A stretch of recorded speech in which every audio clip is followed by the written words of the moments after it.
Hello everyone! Today we're diving into how to import subscribers from ConvertKit to MailerLite. If you're new to MailerLite, be sure to check out the free trial link in the description below. For existing users, just log in and follow along. First, open your ConvertKit account. Click on Grow and then select Subscribers. Scroll down and click Select All to choose all of your subscribers. Next, click the Bulk option and choose Export.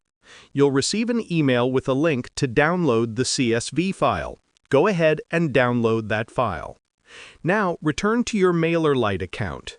Click on Subscribers, then Add Subscribers, and upload your CSV file here. After that, click Import Subscribers, scroll down, and click Finish Import. That's it. Your subscribers will now be successfully imported into MailerLite.